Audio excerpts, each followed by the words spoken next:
Temperatures reached the mid-80s today in Los Angeles, and tonight a big game has just gotten bigger with the Spurs losing their 5th in a row as we welcome you to the Staples Center. The NBA on TNT is presented by the United States Marine Corps. The Dallas Mavericks looking to vault over the Lakers into the second spot in the West, and the Lakers now just 2 games behind the Spurs in the loss column.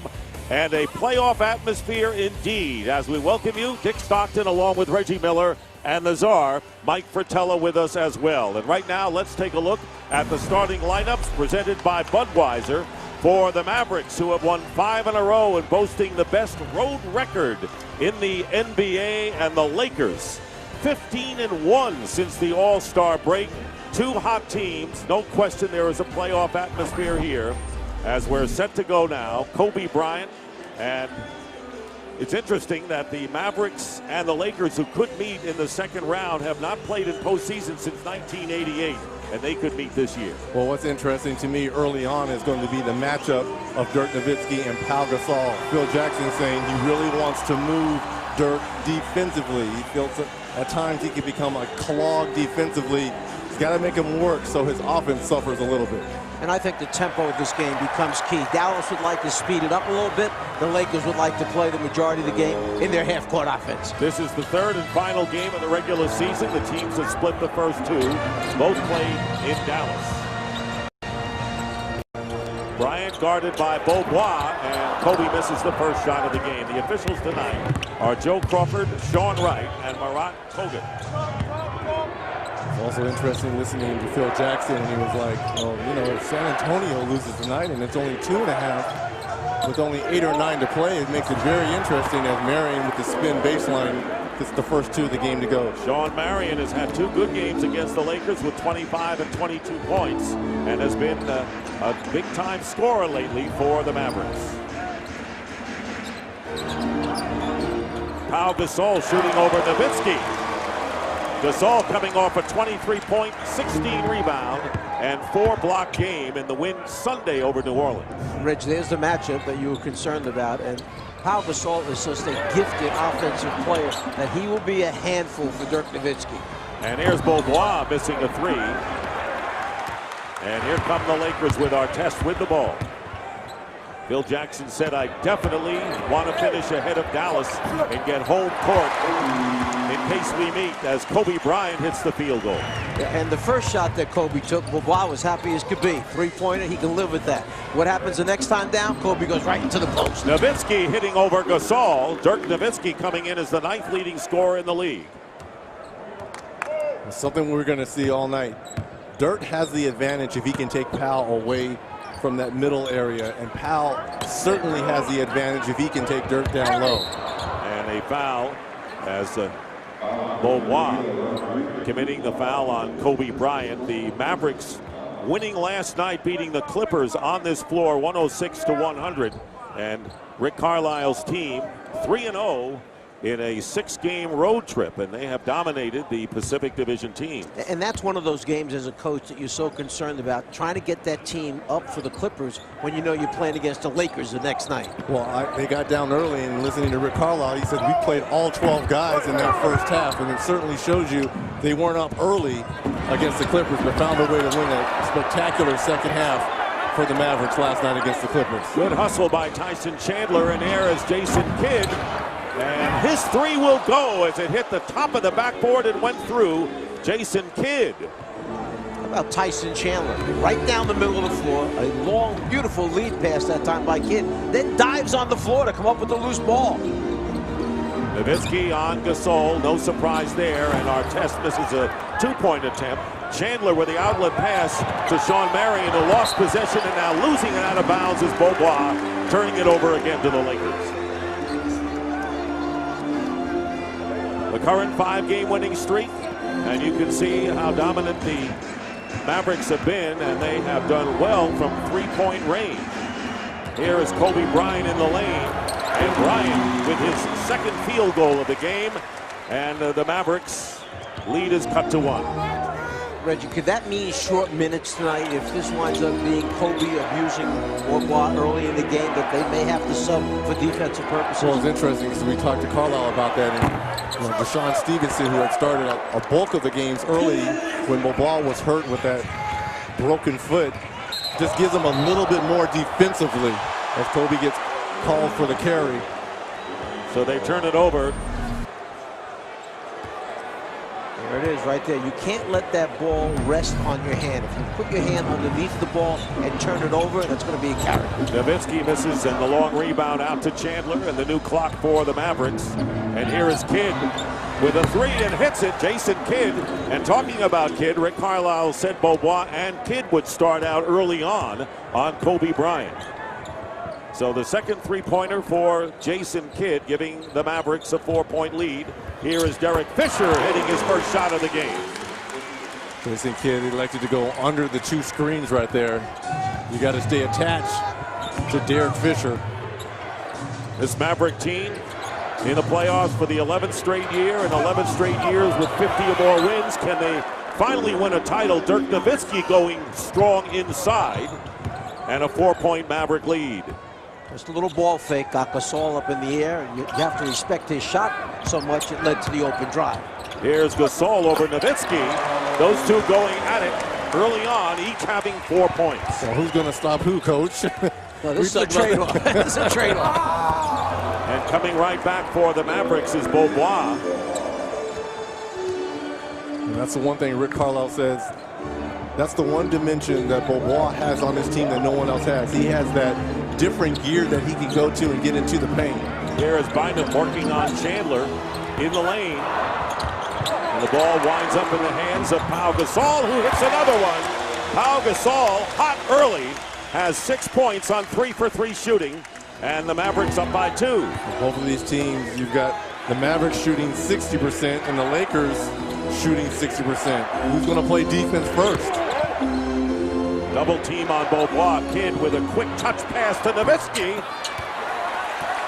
And the Lakers bringing it up, but the Mavericks, who have improved lately defensively as part of their story of their 5-game winning streak, get back defensively. Fisher misses the shot, and now it's a 3-on-1, and Bourbois very nearly saw the ball go out of bounds. Alley-oop, Chandler from Kidd. And Tyson Chandler with the basket, and all 5 Maverick players who started have scored. That would be a hard basket to describe the way it happened there, because it looked like it went off a hand, the glass, and then got tipped in.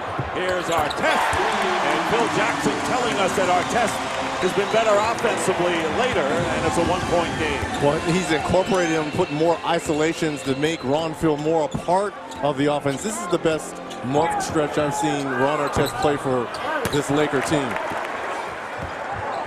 Lakers looking to take the lead. Kobe Bryant driving in against 2 defenders.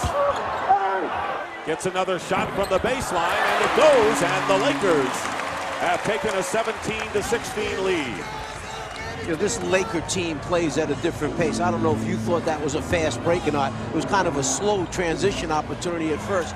But the Lakers right near the bottom of the league in fast break points. They don't run a whole lot. Sean Marion and Artest, very tough defender out there. 2 on the shot clock. Nowitzki hits the basket at the shot clock buzzer. Dirk Nowitzki now with 6, leading the Mavericks, who regain the lead. Ball moves side to side, then you give it to Bourbois, who's able to get into the paint. Dirk knocking down his 3rd field goal.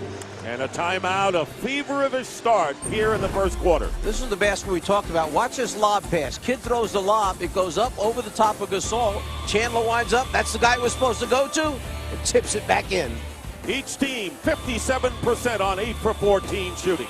Here, hello everyone, I'm Cheryl Miller. It has been 3 months since Caron Butler had knee surgery. I was told that he is a month ahead of schedule. Now his workouts have been basically riding on a stationary bike, underwater treadmill, and running. Now, I was told that his only on-court workout consisted of shooting, but guys, he is very, very hopeful that he'll be back for the playoffs. And what a plus that would be for the Mavericks if he could get into playoff form early. Here is Derek Fisher in with the layup. Meanwhile, Jason Terry of the Mavericks, Lamar Odom of the Lakers have come into the game, both the two strongest candidates for Sixth Man of the Year awards, both in there now. Because the Lakers are so big and so good on the offensive boards, they're like third best in the league offensive rebounding. You see the lob there, Chandler with the finish. Nice job by Marion seeing him. But because of that, Chandler was so reluctant to leave his man Bynum and rotate to the wide open layup attempt. The reason why he didn't leave is because they were in that matchup zone that the Mavs have been utilizing all season. Now they're back to that traditional man-to-man. Peja Stojakovic also checking in for Dallas. Here is Odom's shot off the glass, and Tyson Chandler with a good block out of Bynum. And retying his shoes, here is Stojakovic missing a three from the corner. Chandler already down court. There he is at the free throw line, and Fisher off the mark. Artest battling, knocks it out of bounds, and it's last touched by Dallas. So the six-man candidates, and here are ours, as if that's going to mean a lot, but just our opinions about it. Lamar Odom and Terry, two of the top. Well, I like what Lamar has done all season, though. He's spent a lot of time as Kobe gets into the paint and gets fouled by Chandler. I just think Lamar, even though he spent quite amount of time in the starting lineup because of the injury to Andrew Bynum, what he does for this Laker team, from rebounding, points, running the floor, defense at that 7-foot frame is very valuable. I respect your two Thank you. opinions, and yours too, Cheryl. I respect. Mine was a little different. But you like yours? Well, because tonight Glenn Davis had 16 points tonight in the game. So in other words, you respect your opinion more than anyone else. I was trying to make that point, Dick. Exactly. Okay. Remember when they were shorthanded, going through tough times, big people out, hurt, O'Neal out, missing bodies. Big Baby came back and gave it to them. All right. Unfortunately, the viewers can't vote for home. You'll just have to take our word for it. So Steve Blake has come in the game for Derek Fisher, and Blake guarding Terry, and Phil Jackson likes that matchup to try to nullify Jason Terry, coming in as the second leading scorer at over 16 a game for the Mavs. Here is Terry in the lane, pull back and hits. Yeah, Phil Jackson likes Blake to chase Jason Terry, and he also likes Shannon Brown and his size to go against J.J. Barea, another offensive player off the bench for Rick Carlisle. 2-point lead for Dallas, and the bank shot by Bynum. His first points of the game, ties it with nearly 3 minutes to go in the first. They are really trying to establish Bynum as a post-offensive threat, more than just occasionally. Terry gets it back from Kidd. Kidd over Blake for three, and the rebound by Odom. Lakers looking to take the lead. It's been a tight game. Biggest lead. Dallas had 4-point edge. Lakers 2. Pass inside. Double team. And a great persistence by Andrew Bynum, and the Lakers lead it. Rick Carlisle was upset. He felt that Bynum was down low, and he walked either 3 seconds or he walked. A great pass there by Kobe Bryant. What a factor he's been since coming back from his suspension. You want your bigs to run. Andrew Bynum at the front of the rim, taking on 3 Mavericks. Lakers up by 2. We have big guys, but we're different. You know, we start myself and Dirk, and Dirk's, you know, more of a perimeter big, and then Haywood comes off the bench, whereas they have 7-footers, really 2 centers. You know, Gasol is just so skilled that, you know, once they get going and you allow them to attack the boards and you allow them to get, you know, deep position, they're very hard to stop. Look, Pau Gasol, who may be, I think he is the most skilled big man that there is in the NBA right now, because yes, he's so good inside, either hand, lefty or righty. We see the foul take place. However, he also has the capability of going out 17, 18 feet, making that jump shot, and then putting it on the floor, righty or lefty, to take it to the rim. On the bench right now, and Stojakovic was fouled and going to the line, and Shannon Brown and Matt Barnes have both come into the game for the Lakers, and Brendan Haywood replaces Tyson Chandler. And you just got finished hearing Tyson Chandler talking about Haywood. Here's the look at the upcoming national TV schedule. ESPN Friday doubleheader starts at 7:30. NBC TV Saturday, and you can go to NBA.com/fan night. Vote for the matchup on April 5th. Sunday, a doubleheader on ABC begins at 12:30. Reggie, I thought you had a great question before Rick Carlisle, when we met with him, asking him, could you play Haywood together with Tyson Chandler? We see Blake turn the corner, missed that laser. Tipped in by Pau Gasol. Pau Gasol now has 8 points. Yeah, but going back to Rick's answer was, you know, we probably could try that. However, we don't want to take ourselves out of what we do just because we're trying to be big as they are. Well, I think that's why the Mavericks collected all this size. Jan Mahin, the young kid from France, along with Haywood as well as Chandler, they stock size to go against the Lakers. Small team in there for the Lakers right now against a smallish Dallas team. As Jason Kidd trying to knock the ball away from Odom.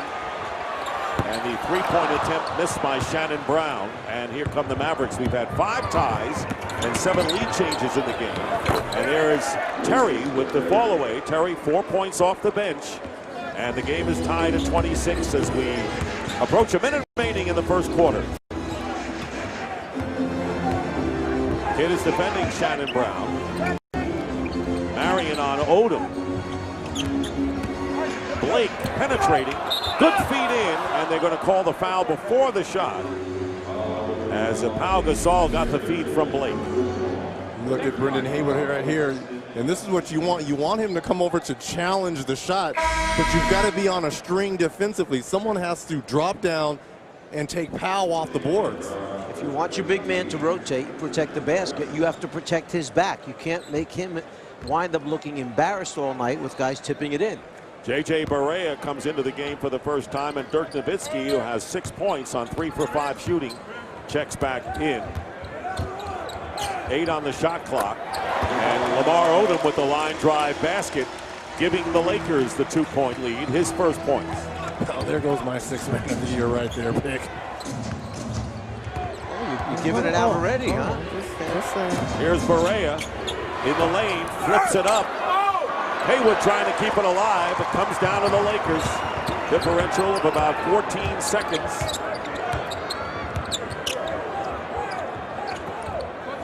Nowitzki and Gasol again matched up as the shot clock. Pau Gasol off the rim. Barnes fighting for the loose ball. Comes down to Barea. And playing for the last shot of this first quarter. The Lakers leading by 2. What has been a tight, taut game with so much riding on it. And a foul. And it is not a shooting. There was a foul to give for the Lakers. And so for Odom, though, that is his 2nd foul since he's come into the game. 7.6 on the shot clock. Here is Terry for 3. Nowitzki has it blocked by Gasol. And this goes off the rim, and that'll do it for a hard-fought first quarter here at Staples Center in Los Angeles. So much riding on this matchup with the Lakers leading the Mavericks 28-26. Back to Los Angeles, where it is a 2-point lead. It's time for the Forward Coach's Corner, and with me is Coach Rick Carlisle. And Coach, to talk about that first quarter defensively, did you like where you guys were at? I don't think either team liked their defense very much. But look, it's 2 good teams that when they get in the flow, they're going to be able to make shots. We got to contest better. When there is penetration, we got to help and help the helper. And these guys are monsters, so we got to get bodies on bodies and keep them off the boards. You talked about it's going to be very important for you guys to come up with the hustle plays. Were you able to do that? I think both teams are scrambling pretty good. There haven't been a lot of scramble plays per se. But, you know, in the next 36 minutes there will be, and we got to win them. All right, thanks, Coach. Yep. Shannon Brown picks up his first personal foul as the Lakers shooting 54% in the first quarter to 46 for the Mavericks. Terry trying to get it up there, but it was knocked away as he was surrounded by 3 Lakers. Brown with Barnes. Blake. Here is the pass in to Barnes, and he was pushed by Barea for the first Maverick foul of the second quarter.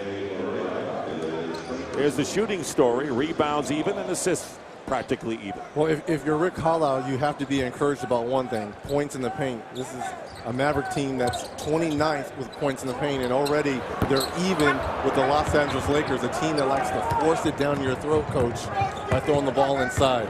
The other thing, obviously, the Lakers talked about this coming into the game. When the small guards are on the floor for Dallas, they go after them. They post them up in the mismatch. And talk about a scramble. They're going to have a jump ball there. A good hustle. The Lakers have dominated the rebounding story, coming in third in the league off the glass. Here's the loose ball. Boy, Barea did a good job of holding on to it with Blake all over. Well, J.J. Barea is looking for a foul. He went to the official, Murat Kogan, and was asking him where was the foul. Blake had me in a WWF chokehold. Well, the Mavericks turn it over their first two possessions to open the second quarter. We were talking about the rebounding, where the Lakers are third in the league, third in offensive boards, and the Mavericks are holding their own in that department. And that was one of the keys. Last time they played, Rick Carlisle said we did a good job of boxing out, but they still went over us because they're so long. Blake foul driving to the basket. Not quite sure who pushed him in the back. Was that Peja or was that J.J. Barrera? That was Stojakovic. Peja Stojakovic, who had a string of starts. Lately, it's been Marion as the starter. That's what Phil Jackson is doing, trying to pound and establish a low post threat through Andrew Bynum. He can do it with those big guys.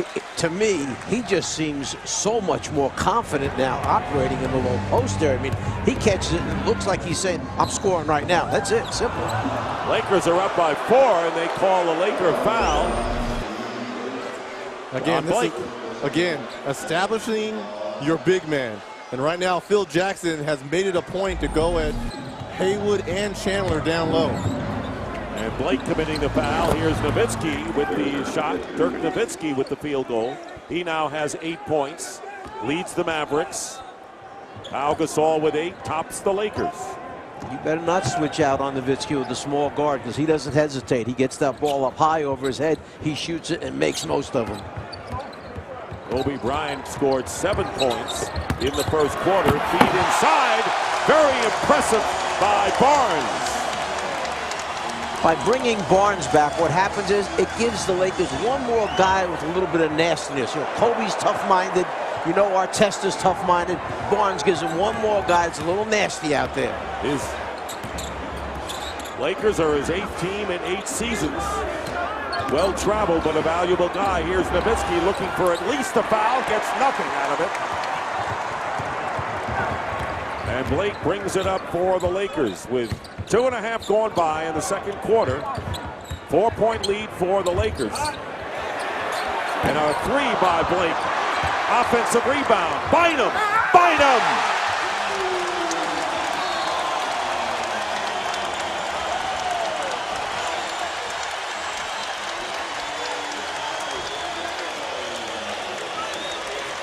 Lakers with their biggest lead of the game.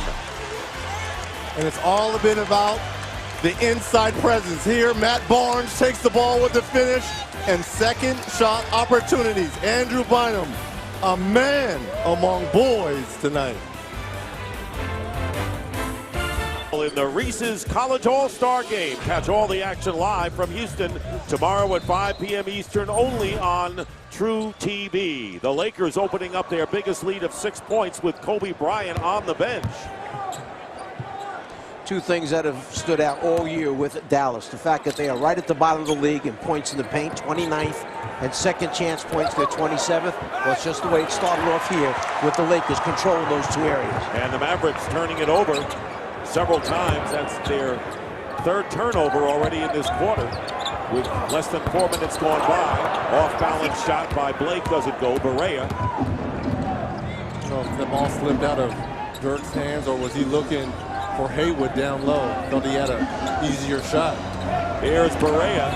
He nearly lost control and gets the field goal. J.J. Barea with a career best 9 points per game in his 5th year with Dallas.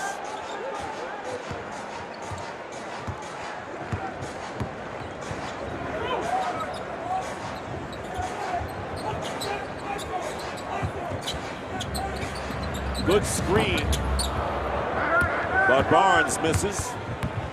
And the Mavericks trying to cut it to 2. Barea hit hard going down to the floor and very upset with that foul. It'll be on Blake, his second personal, and really going at Blake.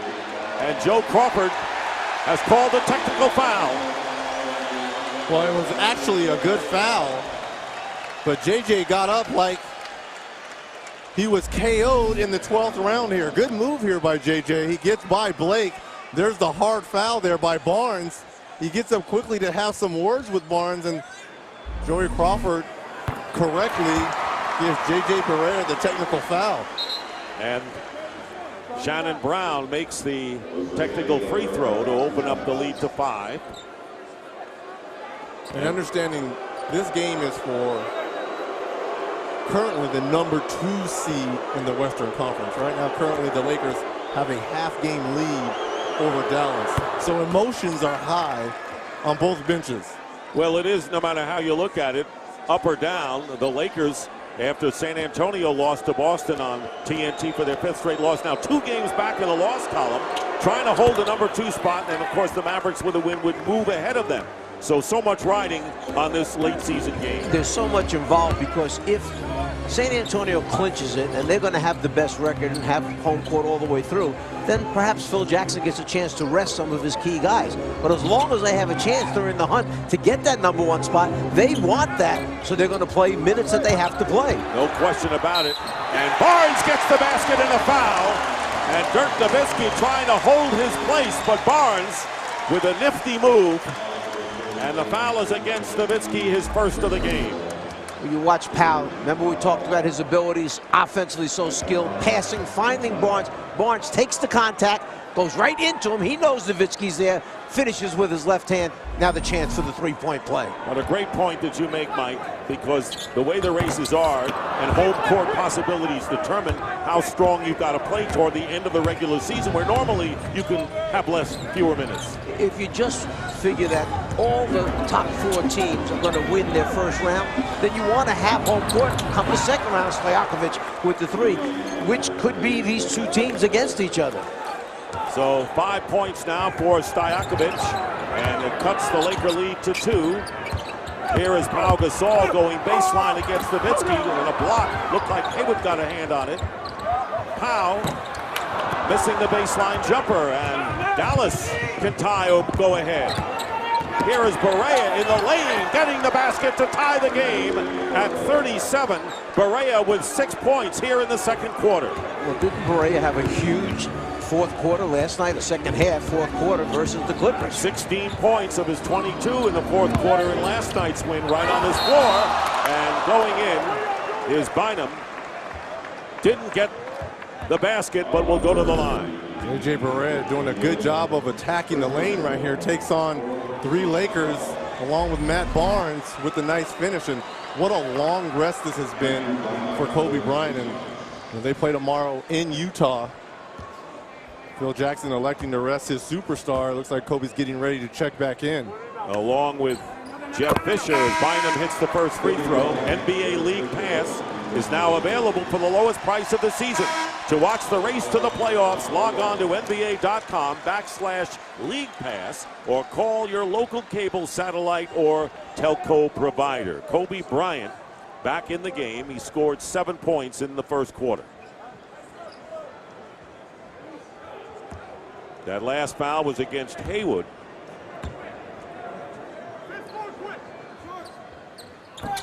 One out of 2 for Bynum. Lakers up by 1. Terry in the game along with Barea in the backcourt. And up front, it's Haywood along with Nowitzki. And Stojakovic. Loose ball picked up by Fisher. And they're going to call the foul on Fisher. Fisher fouling Barea. So it goes the other way. And Derek Fisher has no problems with this, because that's one of the best flops I've seen. J.J. Barea, he sold it, but that's exactly what Derek Fisher does at the defensive end as well. So Terry will inbound as Tyson Chandler, who played his high school ball at Dominguez High here in Los Angeles has come back into the game, setting a screen against Blake for Terry. Nearly halfway through this second quarter, Nowitzki with the smaller Blake on him. Stojakovic hits another three. He's hit one from either corner, and the Mavericks have come back to take the lead 40-38 after falling behind by 6. And a timeout called by Phil Jackson. That's exactly why you have all these veterans on a one squad. If you're the Dallas Mavericks, Peja being able to stretch the floor with his three-point shooting, his second three early on in this first half.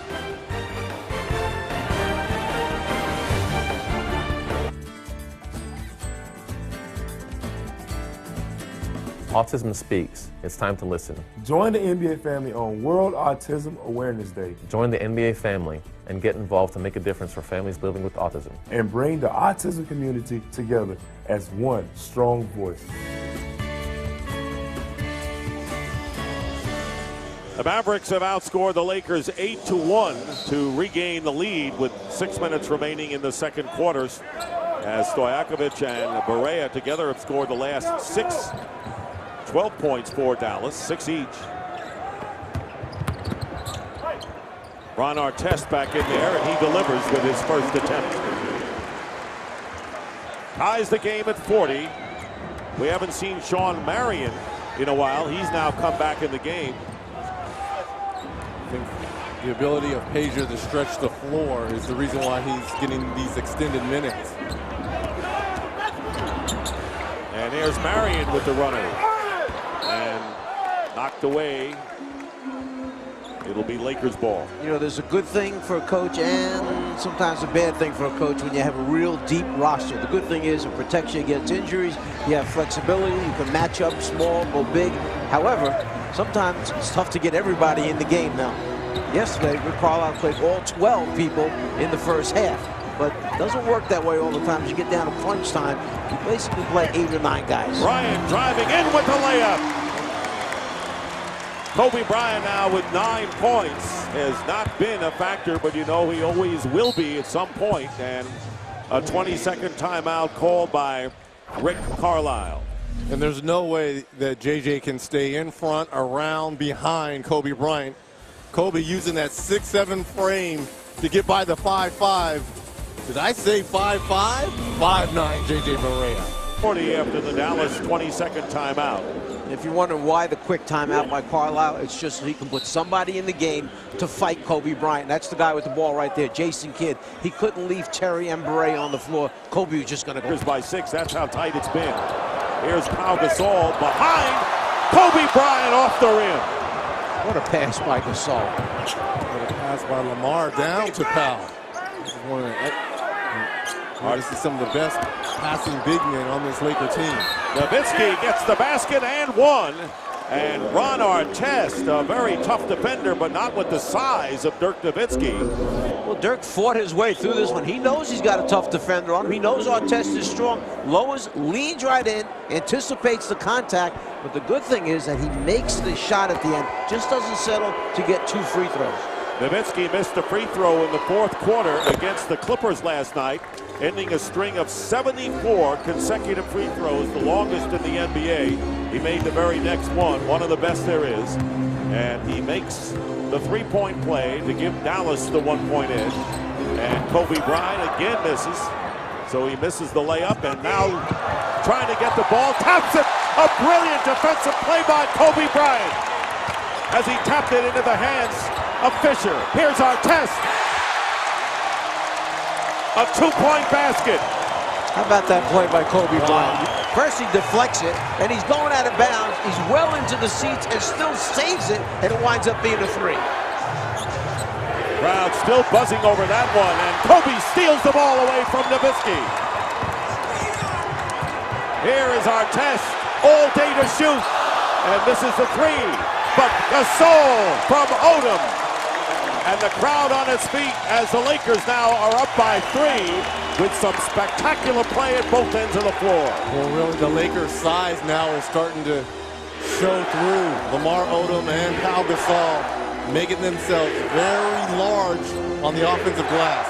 Second chance points for the Lakers. Big factor. Terry misses an open mid-range jumper. 3 minutes to go in the first half. Here's Gasol. Nowitzki gets a piece of it. Great defense inside by Dirk Nowitzki. Loose ball, and Artest gets it back from Odom. Basket good, and a foul by Gasol. This is not a playoff atmosphere. This is a Game 7 playoff atmosphere we're seeing. Watch the save by Kobe. Left hand, stays in bounds, elevates, and tips it before he goes into the stand. Just a spectacular play, which leads to the three-point shot by Ron Artest. Lakers have run off 6 straight points.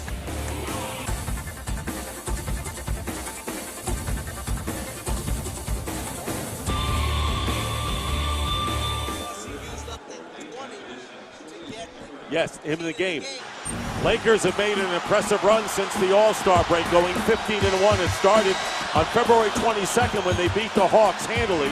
They smothered the Spurs in San Antonio, led by 32 at one point. Their only loss was to Miami on the road on March 10th, and they beat the Suns in 3 overtimes a couple of weeks later. And that's the story right now. And there you see the first 16 games after the All-Star break normally means you're going to win the title or at least get to the championship. I want to ask you about that timeout called by Rick Carlisle before. Well, you have to go back. Dallas was up 1. Now they're down 5. Okay, with Gasol going to the line. Carlisle wanted to call a timeout when the crowd really went nuts after Kobe's save, which left to the 2-point jumper for Artest. But he didn't. He was hesitant because he had used that 20 up to get Jason Kidd back in the game again, just to get a bigger guy in there to guard Kobe. So he didn't want to use up another one, but then eventually he knew he had to stop the run. Defensive 3-second violation called against the Lakers, and who have run off 7 straight points to match their biggest lead of the game, and Nowitzki on the line. Kind of want to go back to that 15-1 start since the All-Star break for the Lakers. And around here, because I live here, people were really scratching their head wondering what was wrong with the Lakers the first 2.5 months of the season. And there was no panic in that locker room. You listen to Lamar Odom and Kobe Bryant, and especially Phil Jackson. He was understanding and looking at the big picture. He wants his team at their best late, and right now they are playing their best at both ends of the basketball floor. Marion with the turnaround and the foul, pushing foul against the Lakers.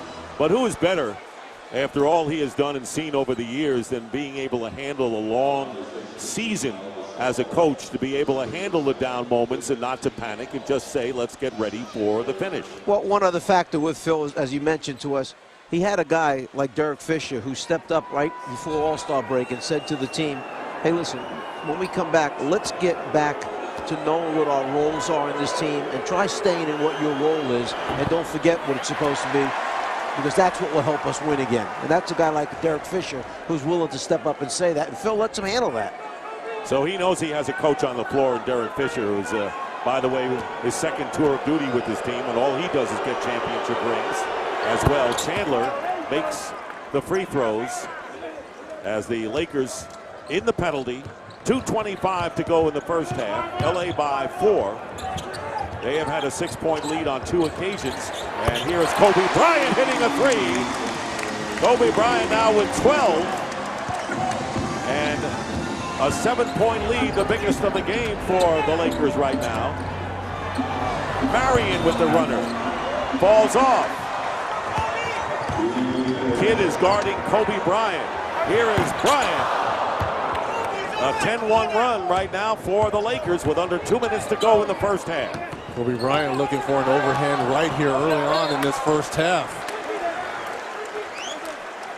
It's like the Lakers have a free license that when Nowitzki's back is turned, the next defender can come. And they've already stripped him twice. They almost got another one right there.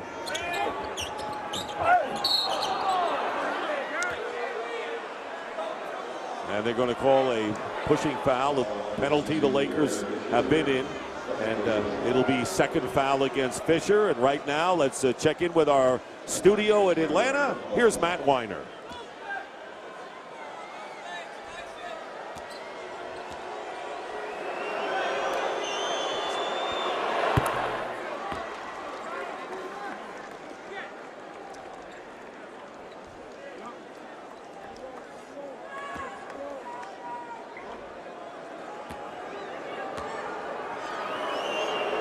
highlights in color. You know, black and white is only good so long, but those that have color television sets, what a wondrous thing that is, don't you think, Reggie? Absolutely. You have one? Yes, I do. One. Lakers in gold for those who still don't have it. All right, enough of that. As we have a minute and a half to go in this first half. Bryant guarded now by Terry. Here's Kobe with the fall away. Kid quickly out to Terry. Fisher is back. Terry will pull up. And the rebound by Marion on the follow. Sean Marion sprinted down the floor. They had the 2-on-1. Terry's decision, shoot it or throw it up near the rim and let Marion go get it. So Marion just made up for it after the missed shot, grabbed it and finished it. Now Kidd defending, and Kidd takes the ball away from Kobe Bryant. Lakers are back defensively. Terry pulls up for the three. Offensive rebound by Tyson Chandler. Jason Terry's stroke. Here is Marion. And the Lakers withstand all of that persistence and drive by the Mavericks and get the ball back. If you're Jason Terry, you've had 2 or 3 wide open looks that you normally knock down. Now remember, this is a guy coming off the bench who supplies a lot of that offensive punch for the Mavs. Reggie, they're shooting too much from outside and they're relying too much on that now. But they're a jump shooting team. You're not going to get a lot of points inside if you're the Dallas Mavericks. With Bynum, you know you can get inside, and Andrew Bynum draws the foul. And Sean Marion with his second. Talked about Jason Terry, who hit his first 2 shots when he came into the game and has been 0 for 4 since. And have you mentioned, Mike, Marion and Terry have been the biggest weapons for the Mavericks against the Lakers this year. Yeah, and as Reggie said, when you're a jump shooting team, it shows up statistically over the course of a season. You don't get to the foul line as often when you're a jump shooting team. You don't have guys attacking the rim off the dribble. You don't get on the offensive boards a whole lot and make a presence. You don't have a lot of post-up guys that can score down there. Those are all points you lose. That's why people always ask, can this Maverick team be successful in the playoffs? Because if you're not getting a lot of easy points when playoff basketball happens, when it's half court and you've got to get easy scores, that's what makes it very, very difficult to win. Closest they came when they had the 2-0 lead against the Miami Heat in the finals. Couldn't do it then. Is this team tough enough? There'll always be that question, Reggie. You're right. 8 on the shot clock. Under 12 seconds to go as Nowitzki gets the lay-in. And got away with the travel right there, it looked like. A little shuffle with his feet once he's pump faked. Final shot coming up for the Lakers if they can. They're leading by 3. Here is Kobe Bryant for 3. Way off the mark as the first half comes to a close. And the Lakers trying to fend off the Mavericks, and there is Bynum and Chandler talking things over. Nowitzki with 14. Leading the Mavericks. Gasol with 13, Kobe with 12, Bynum with 11 are the top scorers for the Lakers. And after this break, we'll send you to our Atlanta studio for the T-Mobile Halftime Report with Matt Weiner, Chris Webber, and Rick Fox. And welcome back to Los Angeles on TNT. And the NBA on TNT is presented by the United States Marine Corps. The Lakers lead the Mavericks 54-51. A big build-up to this game. So much riding on it. And the first half lived up to expectations, to say the least. Dick Stockton along with Reggie Miller and the czar Mike Fratello.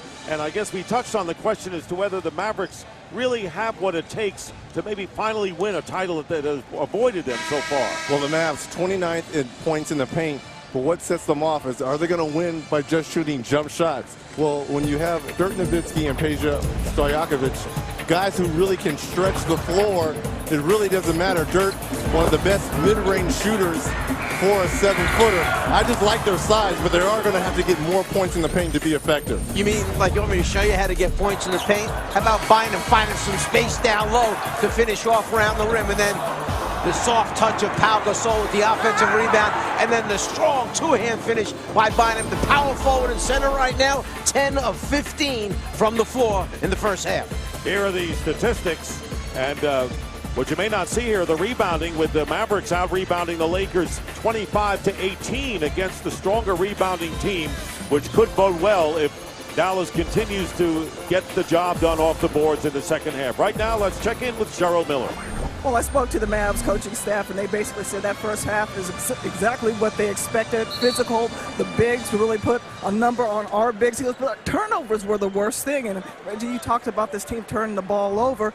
But the other thing is, this is an important game for a couple of reasons. Number one is since 1984, guys, the team, the home court, has won 79% of the second-round series. So expect a really hard-fought second half. All right, Cheryl, thank you very much. And while the Mavericks have the best road record in the NBA at 27-10, to be home in that second round in a matchup against the Lakers would be huge. Dirk Nowitzki, who was 6 of 11 for 14 points to lead the Mavericks, missing the first shot of the second half. Bynum getting the rebound. There's a technical right there. The technical is going to be on Dirk Nowitzki for waving his hand, waving his arm at the official. He was trying to point that he had gotten hit on the elbow.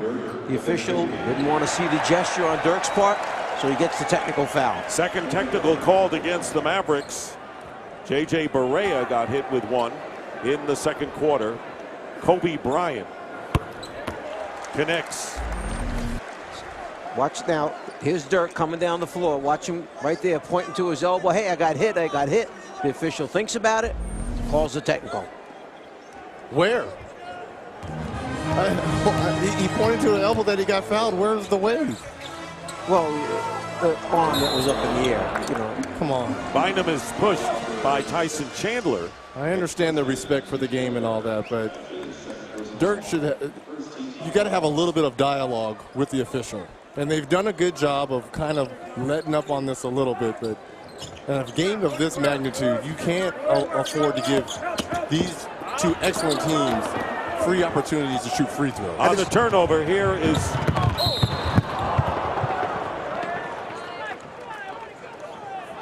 Beaubois, foul at the other end.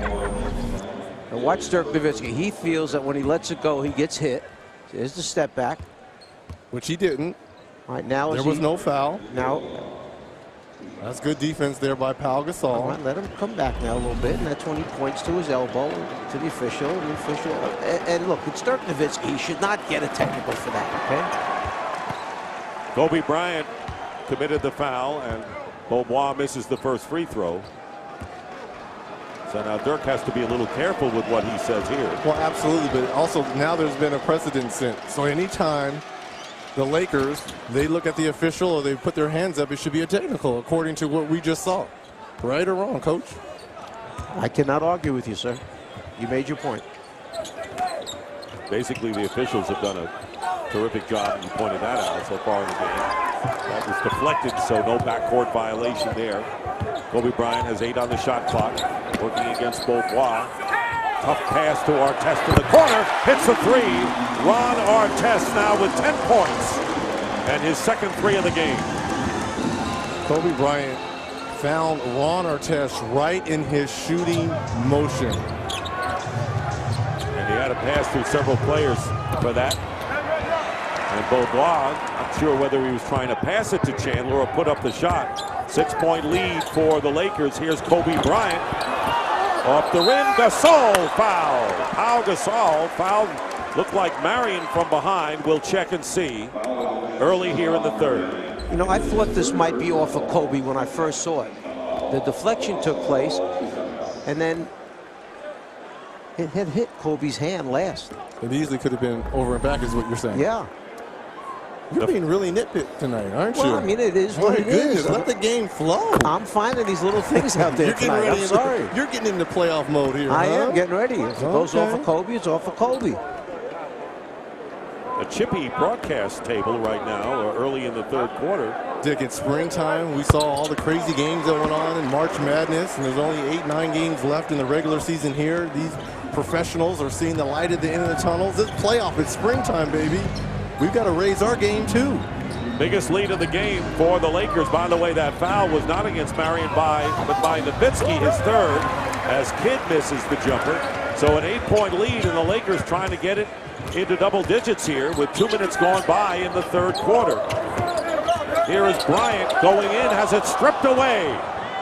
A 3-on-1 with Fisher back. Beaubois gets the basket and the foul as Joe Crawford calls the blocking foul against Derek Fisher, his third. That could have gone either way. That's actually a good call by Joey Crawford. Look at Fisher at the last minute, just moves over.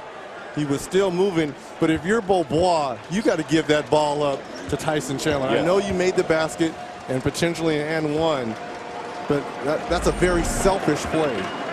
But you know, the last time down, Reggie, the previous transition opportunity, Beaubois was throwing that lob to the rim. That was supposed to be a lob. That wasn't a shot. And he threw it to the Tyson rim. Chandler. Exactly. But instead, Tyson never got to it, didn't go after it, so it winds up hitting the rim. That time he figured, look, what, nobody's going to jump for it? I'll just shoot it myself. Beaubois misses the free throw in the and one, so it's a 6-point lead, and Kobe Bryant is fouled, hits the floor. Beaubois, and it looked like the legs were taken out of Kobe Bryant when he hit the floor. And he'll go to the line to shoot two. Beaubois picking up his second foul. TBS weeknights, experts recommend that you Conan 4 out of 5 nights a week. So watch new episodes of Conan weeknights at 11:10 Central, only on TBS. You're hearing a subtle chance here, obviously, of the Laker faithful of MVP. I think right now everyone has LeBron and Derrick Rose and possibly Dwight Howard on their radar, but I always pose this question: if the Lakers do catch the Spurs and end up with that #1 seed in the Western Conference, you can absolutely look at Kobe Bryant as an MVP candidate strongly. You got two guys in this game that should be candidates. Nowitzki should be one, Kobe should be one. And Beaubois is pushed by Derek Fisher for the foul. Again, this is what this game is all about. The Dallas Mavericks, with a victory over the Lakers, would snap their 9-game winning streak here at Staples Center and move into the second seed in the West. Meanwhile, the Lakers trail the Spurs by only 2 in the loss column. And right now, Derek Fisher gets hit with a technical foul, so the officials making their presence felt here in this third quarter. Because of that technical foul, there's been a precedent set. And Fisher has 4 fouls now. You know, Derek Fisher was hanging around the baseline trying to talk to the official about his 4th foul. Sean Wright, the official, was trying to ignore him, was looking the other way, saying that's enough, go to the bench. Okay, there's the arms that come up. It's a technical foul. Is it one? Perhaps. Perhaps. I get the feeling that you're not real happy with the new interpretation this year of respect of the game. I couldn't have played in today's game. There's no way. Here is Beaubois missing a 3, and it's tapped Bynum into the hands of Kobe Bryant to Pau Gasol, who can't convert.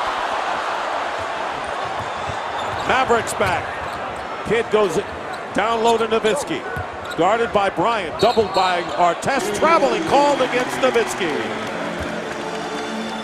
Good job that time by Kobe, coming right down immediately, formed the double team, and they dared Nowitzki to pass out of it. Instead, they got the turnover. How does that happen, Coach? A team that struggles with points in the paint, you've got one of your 7-footers, we'll call Dirk 7-foot. You've got to be able to take the smaller Kobe Bryant. Shouldn't you be able to do that? Yeah, but by doubling down real quick the way they did, they forced him into a decision. He winds up traveling while he's thinking it over. Blake replaced Fisher, who went out of the game, and Kobe Bryant is fouled by Beaubois. Beaubois, we're mentioning his name on both sides of the floor. He is almost like a one-man game, good or bad, for the Mavericks to this point. That is his 3rd personal foul. He has scored 5 points in the game, and Bryant is on the line. Well, it's time for Man Up, presented by Miller Lite, as Kobe hits the first. Last 3 games. I know 3 games does not make a season, but he's the one guy that could put a team on its shoulders and carry them. To me, he's still the best closer in the game. His numbers don't indicate it, especially his 4th quarter scoring. But if it's a close game, tied or down 1, I want the ball in number 24's hand. And he'd like to get on track against the Mavericks, where he's averaged only 17, 41% shooting in the last couple of years. Here is Nowitzki. Bryant getting the rebound. And the Lakers can open up their biggest lead if they score here. Here's Bynum. Tipped by Pau Gasol. And the first double-digit lead of the game with 4 minutes gone by in the third. Timeout, Dallas. You pay too much attention to the one big man. The other big guy's there to clean up anything that might roll off the front of the rim.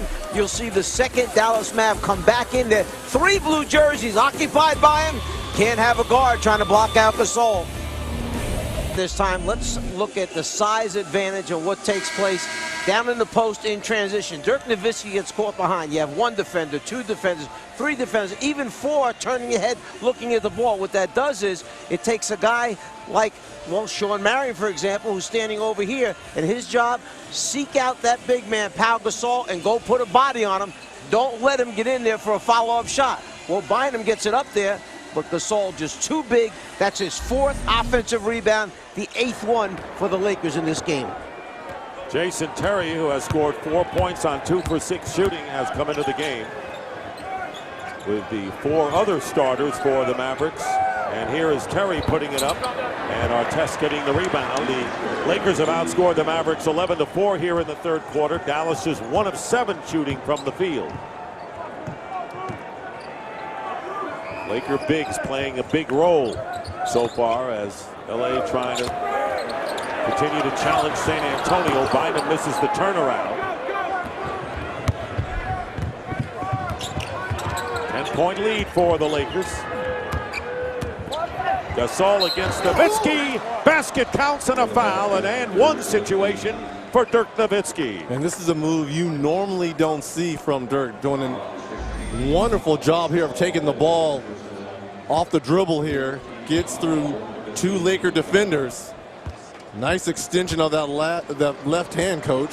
What he did is he turned the corner on Pau and got underneath Bynum's arm with the left hand, extending it like you said. Nowitzki is the only Maverick in double figures so far in this game, as he has 18 points. The Lakers have 4 players in double figures. Well, we talked about head coach Rick Carlisle using all 12 players off the bench last night against the Clippers. That bench had 53 points. Tonight, only 18 points. Kobe Bryant knocks down a long deuce. 18 for Bryant. 6 coming here in the third quarter. 9-point lead for the Lakers. And here's Kidd. And the rebound by Bynum. They can wear you down, the Laker big guys can, especially on the boards. They come back strong rebounding after the Mavericks had the lead in that department at the half. 8 on the shot clock, so Pau Gasol with no one to pass to puts it up. And Chandler has it knocked away very nearly. Another good defensive play by Artest. Ron Artest is a tight end waiting to happen. And Nowitzki fouled going underneath. And Pau Gasol with his 3rd personal. And Dirk Nowitzki will go to the line. Well, Sunday, MLB on TBS returns as the defending American League champion Texas Rangers host the team that many people feel will be the dominant team in the American League this year, the Boston Red Sox. That'll be at 2 o'clock Eastern. MLB on TBS Sunday.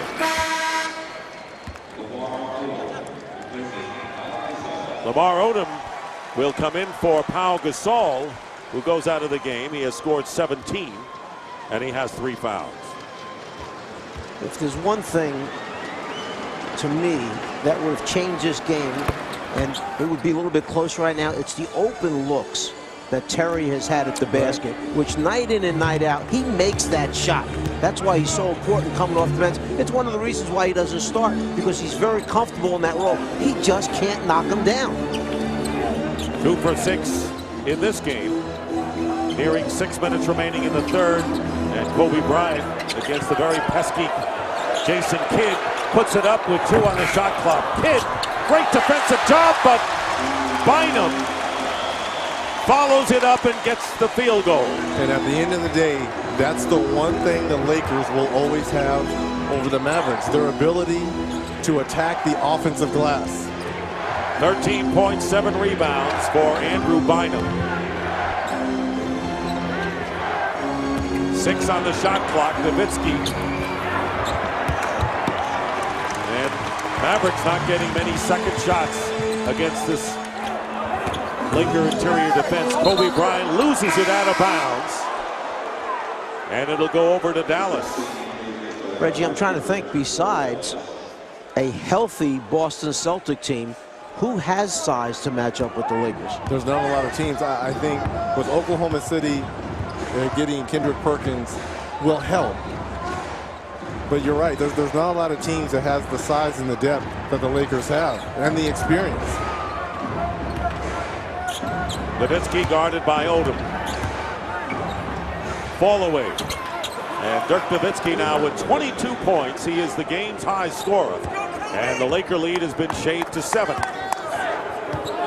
Key word you said right there was experience. This is such an experienced veteran Laker team. They've seen almost anything you can try to throw at them. They've seen it and had to handle it. Bryant against Kidd. Foul. Basket counts. And one for Kobe Bryant.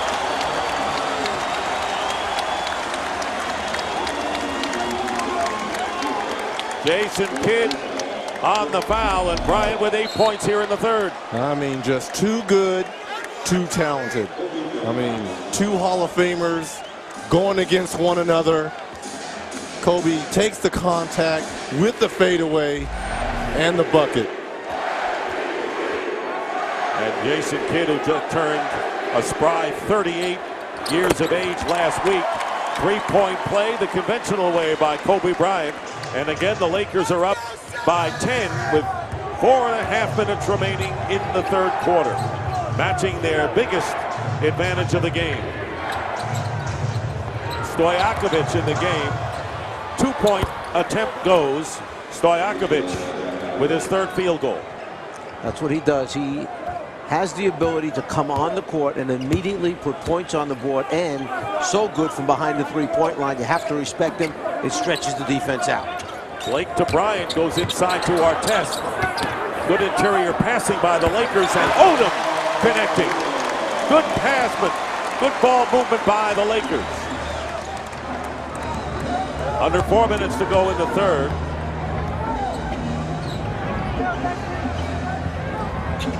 Bryant also doing a terrific defensive job in this game.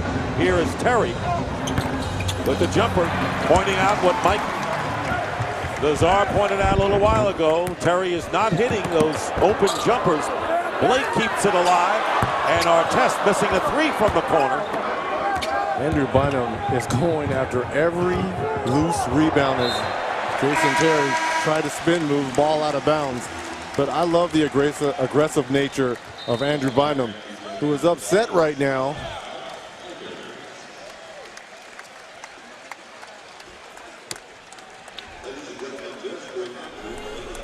And timeout. Right now, let's take a look at the all-new Chrysler 300C in the streets of Los Angeles. I want to see this game. The Lakers leading the Mavericks 74-64 in any walk of life, including the likes of Jeremy Piven and Mark Wahlberg, brilliant in The Fighter. Heather Locklear and Jack Wagner. TBS's George Lopez and Jack. I like that in simple. And Jack. You don't even need to say his last name, dude. Just it's like Jack. It's like the Doc, you know? Just Jack. Like Reggie, like Czar. Yeah, okay. Like Cheryl. And I could go on, but I won't. 3:15 to go in the third quarter. Here's Kobe Bryant, guarded by Sean Marion now. Going in and off the rim. Chandler the rebound. 10-point lead. That's been the biggest lead of the game. And Marion with the runner. Basket counts. And the and one coming up for Marion. Because of Dallas' shot-making ability, they're always in games. Marion does a good job here of running the secondary break. Nice little runner, a rare point in the paint for the Dallas Mavericks. You know, during this run of 15-1 for the Lakers after the All-Star break, the one criticism that seems to have come up is that the second unit for the Lakers have not played all that well. We're seeing again tonight. The second group for the Lakers is 4 of 12, 9 points total. But the first group has been so dominant, with the exception of Fisher, who's been in foul trouble, that you don't need the second group if you can keep this first unit on the floor. So Bryant, along with Barnes, Blake, Pau Gasol with the ball, and Odom in there for the Lakers. No foul. Ball knocked away.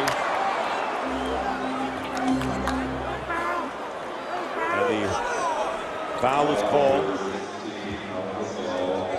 on Pau Gasol, and that will be his fourth. So Pau Gasol and Derek Fisher each with 4, as Shawn Marion will go to the line. And in case you're wondering, the Lakers will play the Spurs one more time in the regular season. They have 8 games left after this. That will be right here at the Staples Center on April the 12th. What's important here, Pau Gasol picks up his 4th foul. It's a nice little strip there by Chandler. Marion comes up with the basketball, and you see Gasol out of frustration just swipes down and picks up his 4th foul with 2:40 left here in the 3rd period. Marion misses the free throw, and Bynum replaces Pau Gasol. Dick, the importance of this game we've mentioned numerous times tonight, but big stretch coming up for the Lakers. 9 games in 14 days. So they've had a couple days off here, but it gets tougher now. Blocking foul called against Chandler as Bynum was spinning his way inside. Both teams have been in the penalty, and that'll be 3 against Tyson Chandler. That's pretty good defense. That's pretty good defense there. I'm voting with you. I think he got there, and that should have been an offensive foul. But it doesn't matter what I think. It's been called.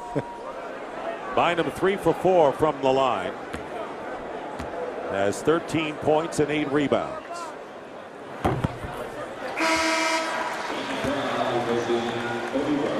Shannon Brown will replace Kobe Bryant, who goes out with 21 points, 9 here in this 3rd quarter.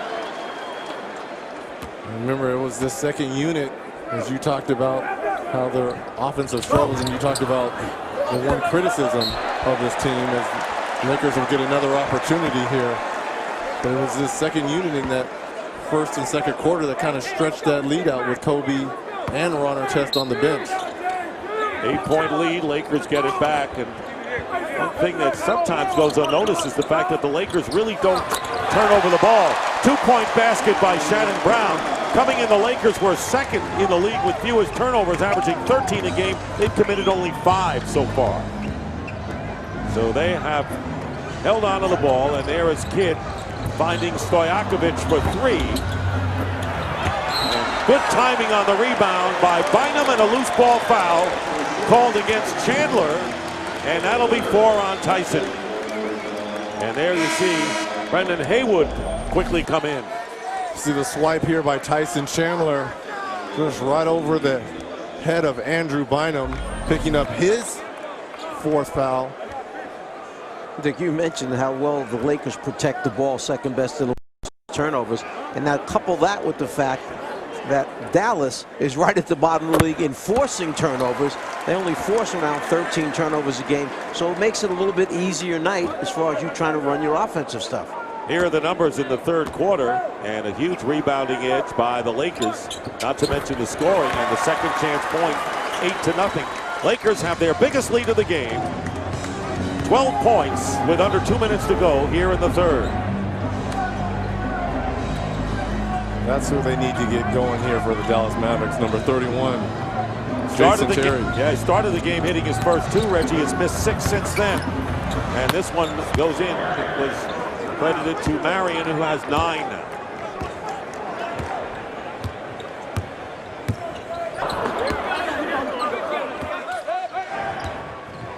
Mavericks trying to cut into what has been established as the double-digit lead here in the 3rd quarter by the Lakers. And this will go as a backcourt violation and a turnover. And when you prepare for this Laker team, you have a practice or 2 before the game. You talk about blocking out, put a body on somebody. You just can't be satisfied putting a body on them. You have to search them out, go stop them cold where they are, and don't let them get another step or 2 closer to the rim, because they're so long, they just come over the top of you without fouling. Mavericks have twice as many turnovers as the Lakers in this game with under a minute remaining. Shannon Brown loses it out of bounds. Another turnover, or this by the Lakers. It's been a real sloppy last 2 minutes really for both teams. Turning the ball over, missed free throws.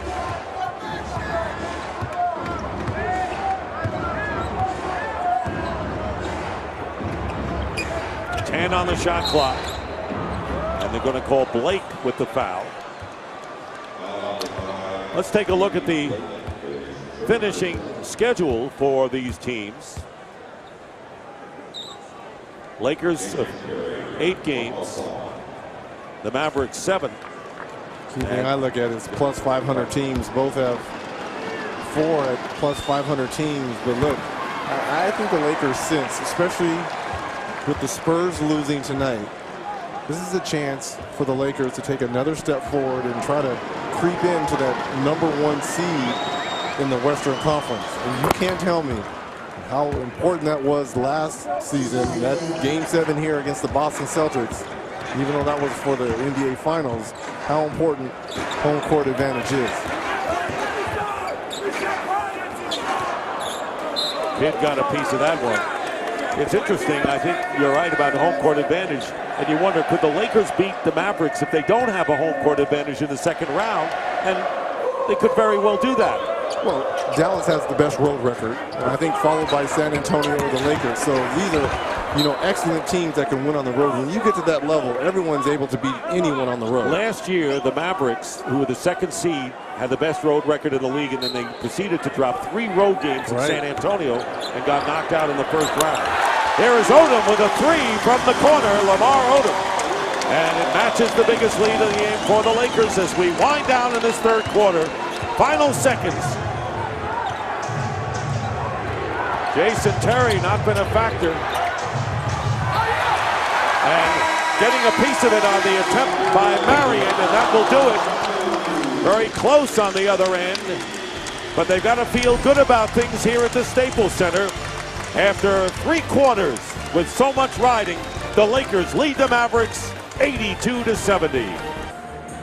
Welcome back to Los Angeles. With me is Phil Jackson. And Coach, you said before the game, with your team having a layoff a Tuesday, and you weren't sure how they would respond. How did it look so far? I think they're real lethargic to start the game. My activity level was down defensively, but it built. Second quarter, we started playing defense a little bit more. Got some steals, got some things happening for us, and I think we're playing a lot better now. Dallas obviously is a team that can score in bunches. What do you tell your team in the fourth quarter? Stay out of foul trouble early, stop the penetration, step up on the picks. We'll let Terry have open looks. We'll be all right. Odom hits a 3 to start the fourth quarter as the Lakers outscored the Mavericks by 9 in the third, and in second chance points were 11-0 against Dallas. And the offensive foul called against Dirk Nowitzki. Nowitzki has 2. They had an earlier foul against Nowitzki, and they changed it to Marion, who has 3. So that's 2 now on Nowitzki. A little bit of frustration setting in for Dallas right now. They're not tall enough, may not be big enough, strong enough to handle these Lakers. Odom hitting another 3. Are you kidding me? Back-to-back threes by Lamar Odom. And if you want to talk about 6-man battles in this game, it's been no contest just in this game as far as Odom and Terry are concerned. Well, I was wondering who picked him to be the 6th man of the year. I think that was myself, stretching the floor with his 3rd three-pointer. You also had a cohort picking him as well, sir. Was that you? Yes. Okay. 870 Lakers. Watch how the Lakers invert their offense. Here's the guard right here. Here's the forward, Lamar Odom. They put him on the outside. Now what do you have? You have some dribble handoff action take place. Hand it off. Bynum steps up to set the screen, which forces the switch. Dribble handoff. Switch. Now all of a sudden you've got a big man who doesn't want to go out. Hayward wants no part of Odom by the three-point line. Another bucket. Lamar Odom hit the 3 at the end of the third quarter and has 2 to start the fourth. So he has scored the last 9 Laker points, and they have blanked the Mavericks 9-0. All the points scored by Lamar Odom. An 18-point lead in the opening minute here of the fourth quarter. And here is J.J. Barea missing the jumper. Too many missed jumpers by the Mavericks tonight have done them in, at least to this juncture.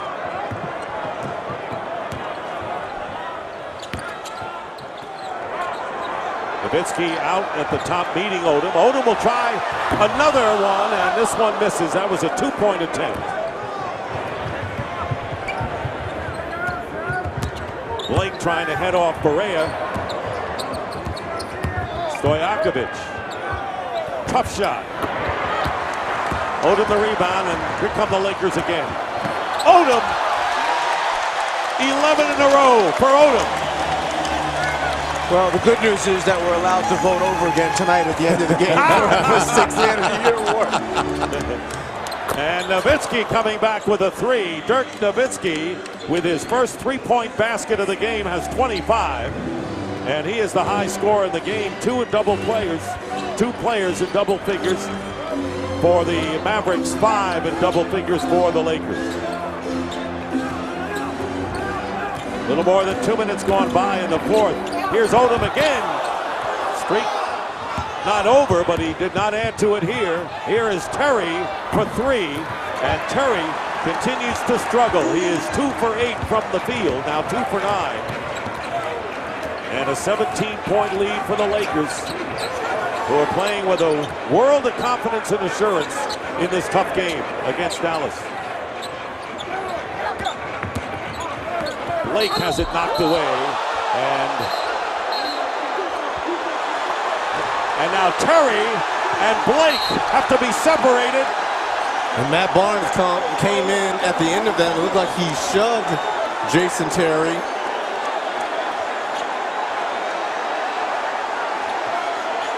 Looks like Joey Crawford has already thrown out Matt Barnes. Barnes has been thrown out, you're right. Matt Barnes just threw down the assistant Terry Stotts. And he won't go quietly.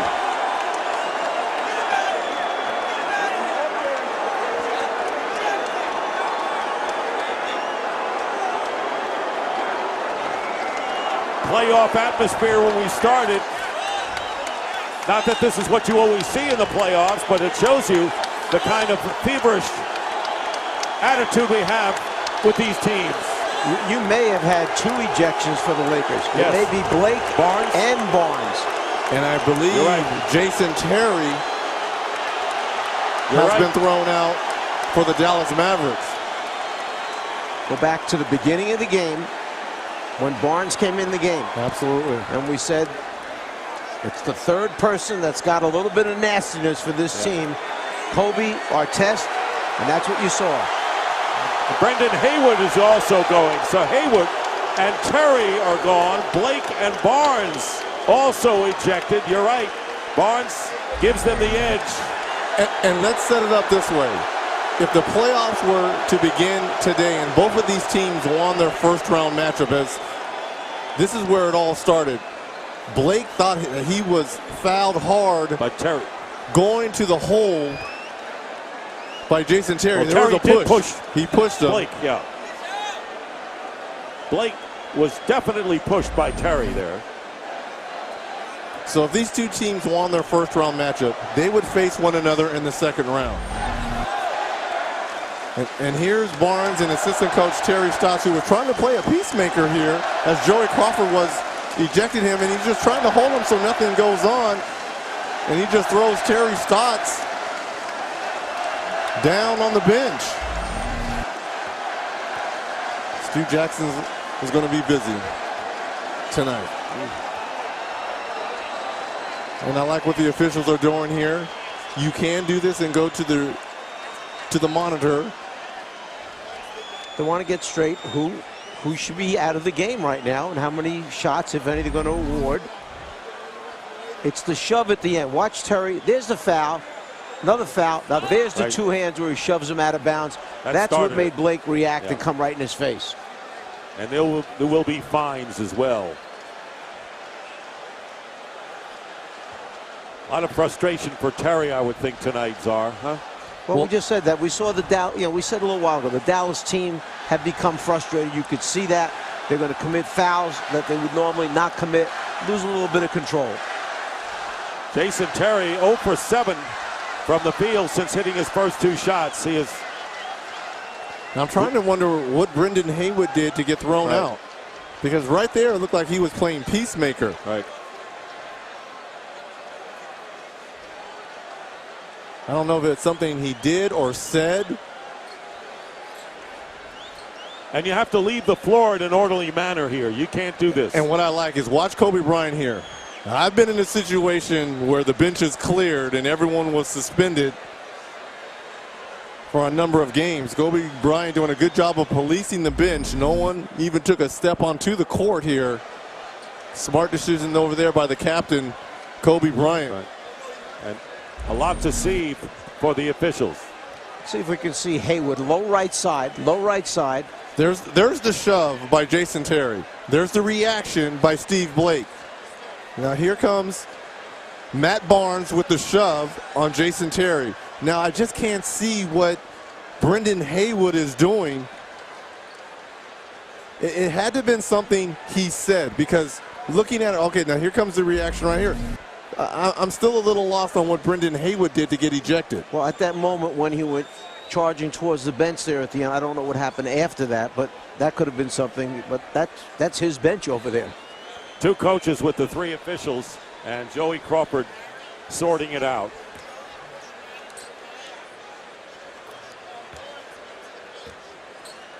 Bill Jackson doesn't seem to be overwrought about things.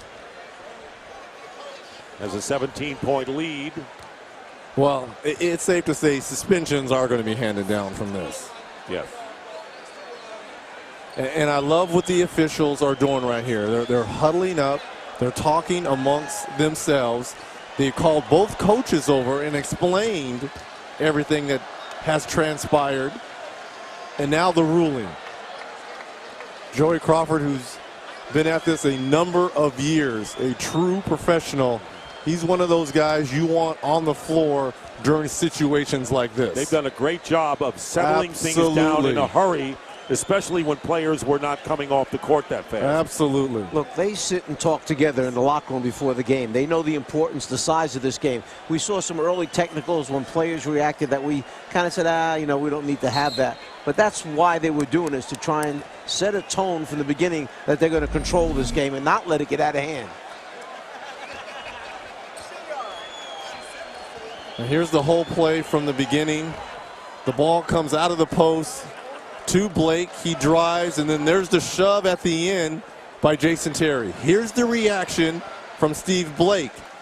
They get separated, and in comes Matt Barnes with the shove on Jason Terry. Now looking for Haywood's role here, 33. Look, you know, Matt Barnes, he understands that we're going to see this team down the road. It's a statement. I don't know if it's a smart statement, but it's a statement. No question about it. I mean, this game speaks volumes about these teams. He says, well, what did you think of the Dallas Mavericks when you played them during the playoffs? Oh, we always thought they were soft. We thought that we could be physical with them, we could beat them up, and that they wouldn't retaliate. And I think there's a number of teams that believe that about the Dallas Mavericks. Theo Ratliff has been designated to shoot the free throws because Blake would have taken the shots, but he was ejected from the game. Yeah, right there, you see it. Is that Tyson Chandler? It sure did look like That's Chandler. the guy we just talked about. I think they owe Brian Cardinal a save. Watch Brian Cardinal right here in that area. Watch what happens. He reaches out. Brian Cardinal gets a save on that one, because you would have had another guy with a suspension. No question. So we've seen Cardinal for the Mavericks and Kobe Bryant do their jobs on the bench. Peacemaker. Yep. So Brendan Haywood, Jason Terry ejected for the Mavericks. Matt Barnes and Steve Blake, and a flagrant 2 on Terry. That's the ruling.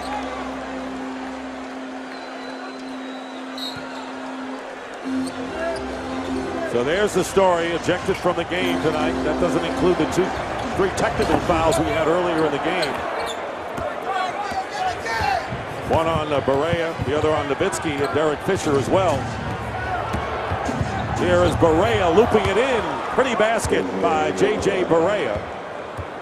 And it's a 15-point Laker lead. 3 minutes gone by in the fourth quarter. Oh, Coach, there's a lot of time left in this game. And we talked about the shot-making ability of the Dallas Mavericks. They can go on a roll here. You got 3 guys on the floor right now. Okay, Stojakovic, obviously Nowitzki, and Jason Kidd, surprising, who all can knock threes down. All knocked out of bounds. Last touched by Kobe Bryant. Biggest lead of this game was 20 by the Lakers. And now it's 15. And Radliff, who came in briefly, goes out of the game. Derek Fisher, who's playing with 4 fouls, is in there now. So it's Brown, Fisher, Bryant, Bynum, and Odom. In and out for Bryant. Bryant with 21 is the leading scorer amongst 5 double-figure scores for the Lakers. Here's Stojakovic hitting another 3. Pages Stojakovic with his 3rd 3 of the game, and now it's down to 12. And Phil Jackson, who doesn't like to take quick timeouts, looked out on the floor, looked at Brown and Fisher, and put his hands as if to say, relax and slow down, get control of this thing. Bryant defended by Kidd, 6 on the shot clock. Finds Odom. Foul. Odom will shoot 2. And has a chance to end at 8-0. Dallas spurred after the Lakers opened up a lead of 20. And some of the scuffles that we've seen on the floor have moved into the crowd as well. A lot of emotion in a game that had this playoff atmosphere at the start, Reggie. It's springtime, 8-9 games. These teams can a little bit of chippiness they can sense. And now there's some activity behind the Dallas bench, and a fan is being escorted out by the red jacket ushers. Are you kidding me? What is going on here? In rapid fashion.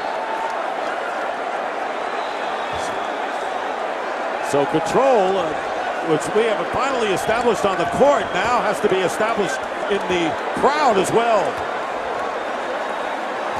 Odom with his 2nd free throw attempt. 1 out of 2. The playoffs are around the corner, Mr. Miller. Springtime. 13-point lead.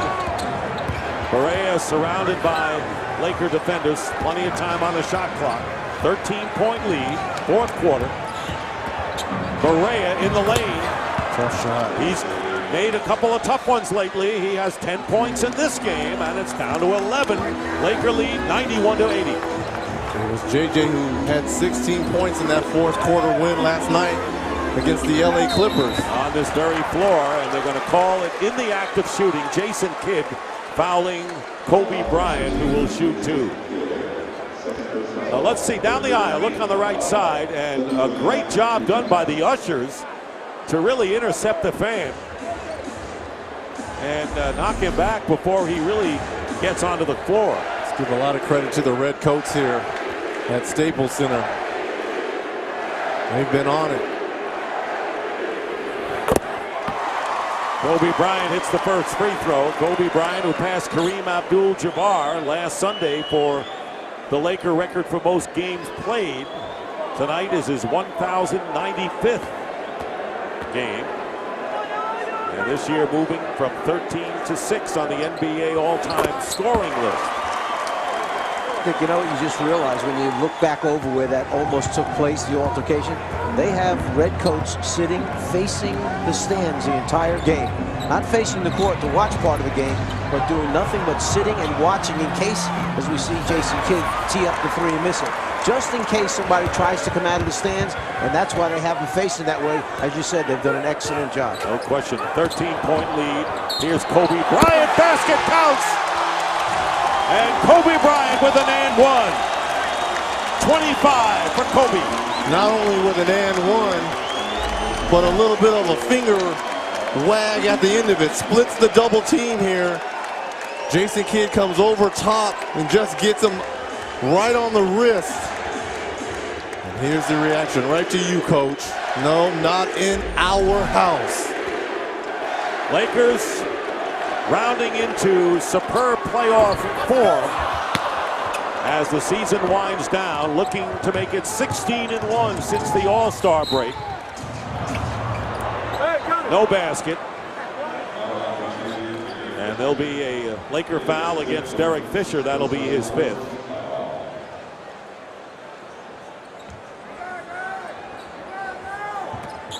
$15-point lead. Under 7 minutes to go in the 4th quarter. Here's Barea. Fires it up. Doesn't hit anything. Kobe Bryant pushed from behind by Dirk Nowitzki. And Nowitzki said something to Kobe, and Kobe said, "I understand." And not wanting to fan the flames anymore is Kobe Bryant in that instance. Yeah, this is the right way. As Kobe Bryant, you see the push in the back by Dirk. Smart move here by Kobe to walk away. Fisher, I think, was running up on Kobe just to make sure he was okay. When a guy is going that hard and that fast to the basket, you just want to make sure he's okay. And Joey, obviously, because of everything that has transpired here in this period, just want to make sure the emotions are where they should be. He's been the settling force on the bench to make sure no Lakers came out during the scuffle, and right there when he himself got fouled. Makes both free throws. 27 for Kobe Bryant, who has scored the last 6 Laker points. They're up by 17, their biggest lead 20.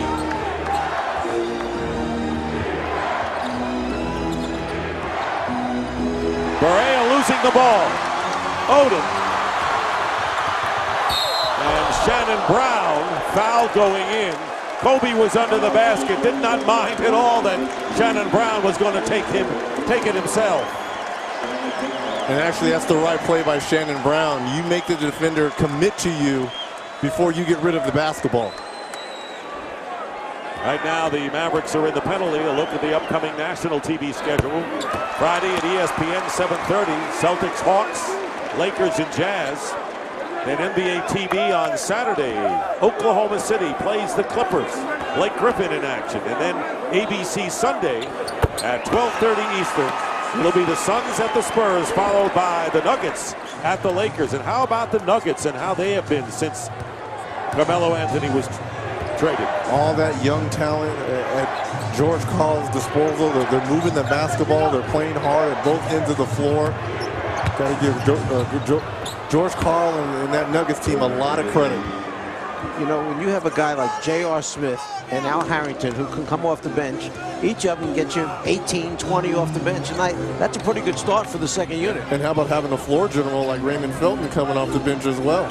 All of those ex-Knicks have been great. And Artest gets fouled by Chandler and gets the basket. And a little show put on by Ron Artest. And do they love it here at the Staples Center? Lakers are putting on a show. You can't tell me the Lakers are not trying to send a message to the Dallas Mavericks.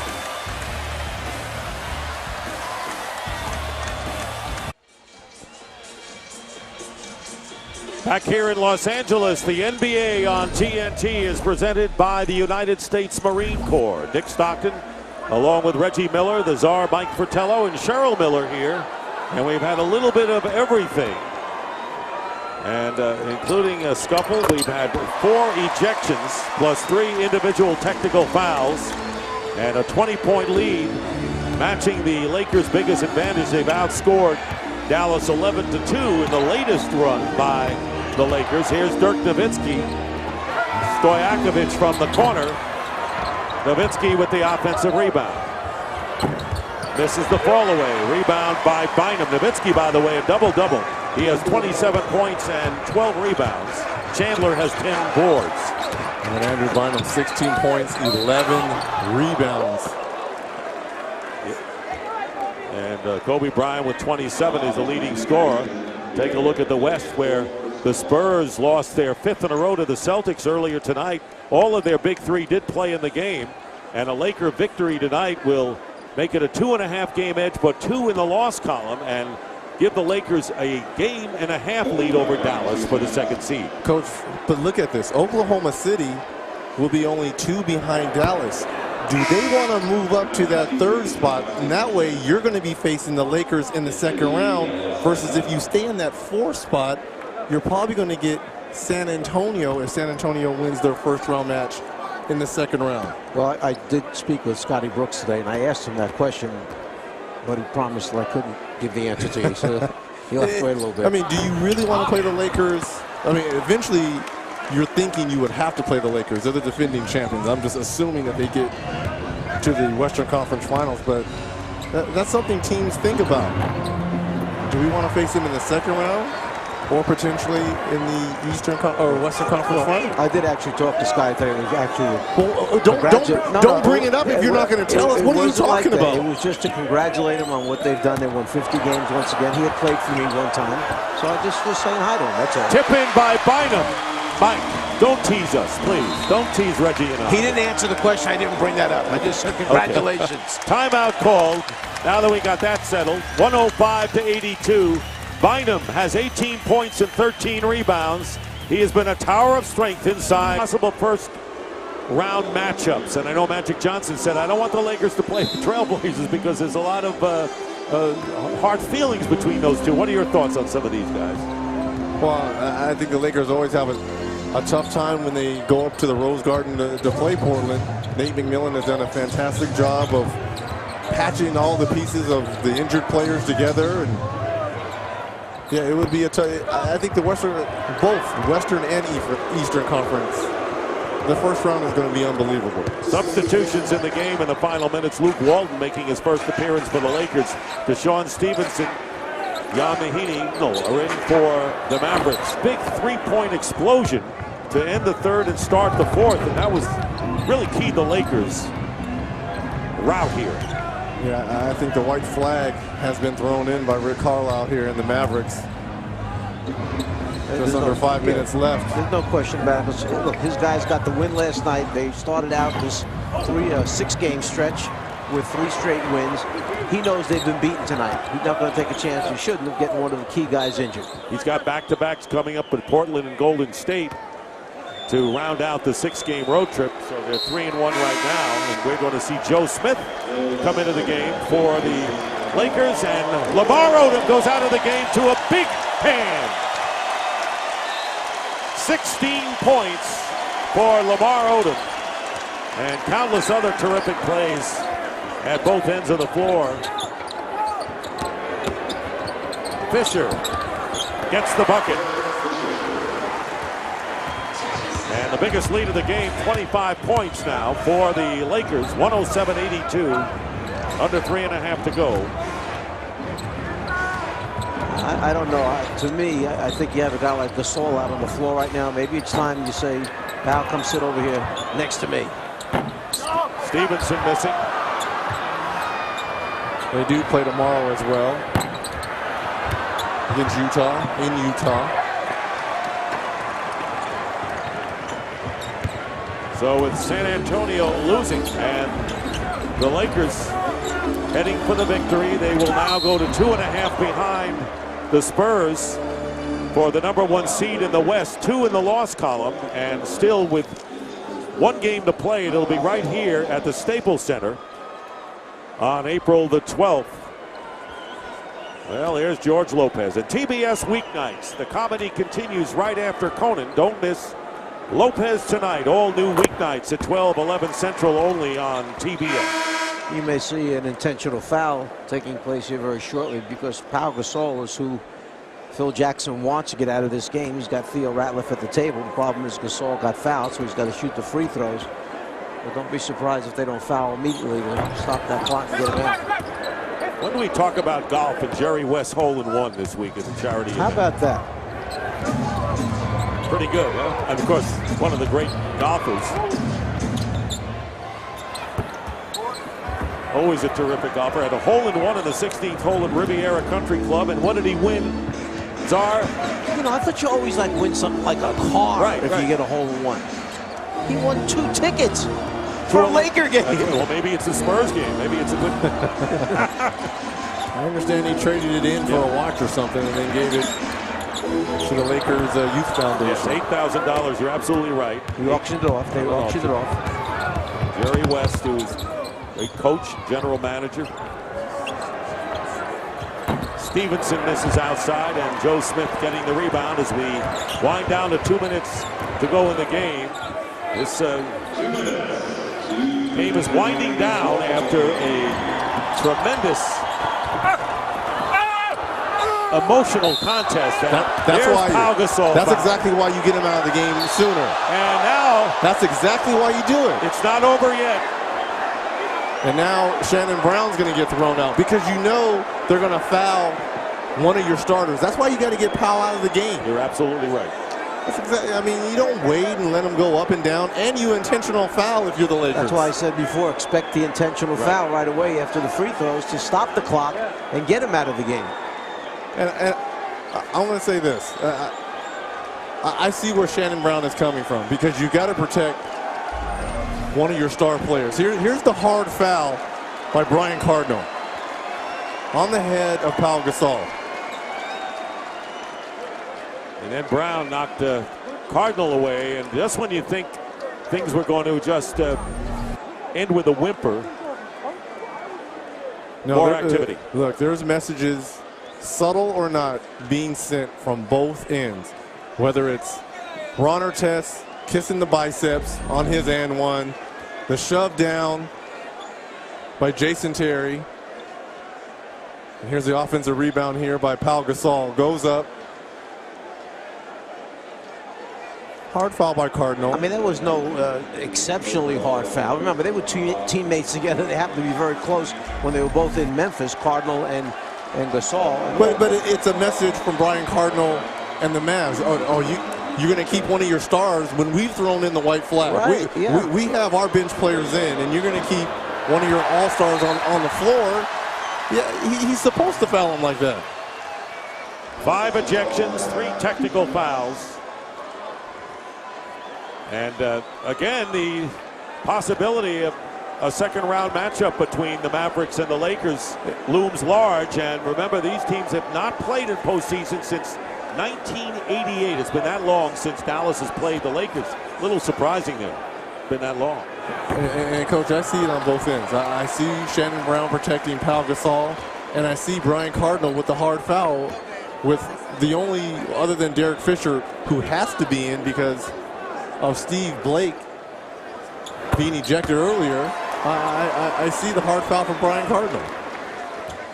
Nothing malicious, but a message. Well, that should have happened 4 minutes ago. And Pau Gasol is going to go out of the game. And Theo Radcliffe will replace him. Pau Gasol with 19 points.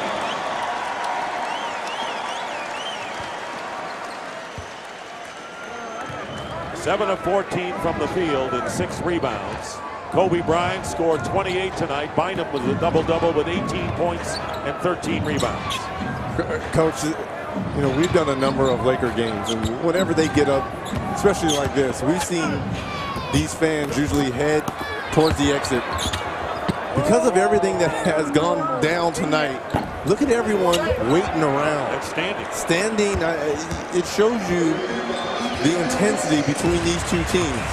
Well, one thing, if you're Dallas, you're going back, and next time you sit and have a meeting together, you've got to look and say, look, we did not show up for a huge game that people were counting on us to go nose to nose with these guys. And if we want to go somewhere, we've got to understand how this team, the Lakers, are capable of playing when it comes to important time. Yeah, they showed up for a while. I mean, this was a tight game until middle to late third quarter.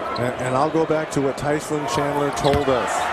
His thoughts of the Dallas Mavericks when he played for the Hornets and they were getting ready to face the Mavericks.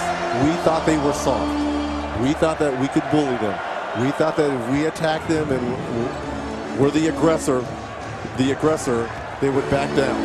And there's a number of teams that believe the same way about the Dallas Mavericks. Mavericks still have a lot to prove, and the Lakers really gaining impetus going into the playoffs to try to defend their NBA title.